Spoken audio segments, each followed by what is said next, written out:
America అధ్యక్షుడు Donald Trump సంచలనమైన వ్యాఖ్యలు చేశారు. నన్ను చంపితే మీరు మీ దేశం భూమి మీదనే ఉండదనేసి అమెరికా అధ్యక్షుడు ట్రంప్ ఇరాన్కు గట్టి హెచ్చరికలు జారీ చేశారు. ఇరాన్ను ఉద్దేశించి అమెరికా అధ్యక్షుడు డొనాల్డ్ ట్రంప్ సంచలనమైన వ్యాఖ్యలు చేశారు. తనపై హత్యకు పాల్పడితే ఆ దేశాన్ని అమెరికా భూస్థాపితం చేస్తుందని వార్నింగ్ ఇచ్చారు. ఇరు దేశాల మధ్య ఉద్రిక్త పరిస్థితులు నెలకొన్న సమయంలో ఒక మీడియా సంస్థకి ఇచ్చిన ఇంటర్వ్యూలో ట్రంప్ ఈ సంచలనమైన వ్యాఖ్యలు చేశారు. తనపై ఏదైనా హత్యాయత్నం జరిగినా దాని వెనుక ఇరాన్ హస్తం ఉందని తేలితే ఆ దేశాన్ని తుడిచిపెట్టేయాలనేసి సలహాదారులను ఆదేశించినట్లు ట్రంప్ ఇప్పటికే ఒకసారి వ్యాఖ్యలు చేశారు. తాజాగా మరోసారి అదే తరహా హెచ్చరికలు జారీ చేశారు. డిసెంబర్ నుంచి పాలకులకు వ్యతిరేకంగా ఇరాన్లో ప్రజలు నిరసన కార్యక్రమాలు చేపడుతున్నారు.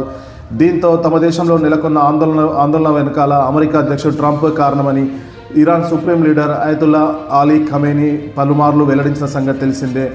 ఇరాన్లో కొత్త నాయకత్వం రావాల్సి ఉందని నిరసనకారులకు ట్రంప్ బహిరంగ మద్దతు ప్రకటించిన సంగతి తెలిసిందే.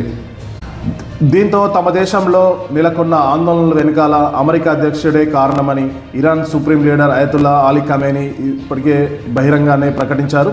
ఇరాన్లో కొత్త నాయకత్వం రావాల్సిన అవసరం ఉందని నిరసనకారులకు సంపూర్ణ మద్దతు ప్రకటించిన ట్రంప్ మద్దతు పలుకుతున్న సంగతి తెలిసిందే. సుదీర్ఘకాలంగా కొనసాగుతున్న ఖమేనీ పాలన అంతం కావాలని ట్రంప్ పిలుపునిచ్చారు. ఈ వ్యాఖ్యలపై ఇరాన్ తీవ్ర ఆగ్రహం వ్యక్తం చేసింది. తమ నాయకుడే లక్ష్యంగా ఏదైనా దురాక్రమణ జరిగితే దానికి ధీటుగా ఎదుర్కొంటామని హెచ్చరించింది. ఇక ఇరాన్లో జరిగిన నిరసనలో 5,000 మంది వరకు మృతి చెందినట్లు పలు వార్తా సంస్థలు వెల్లడించిన సంగతి తెలిసిందే. 26,000 మంది వరకు అరెస్ట్ అయినట్లు పలు అంతర్జాతీయ మీడియా సాధనాలు వెల్లడించాయి.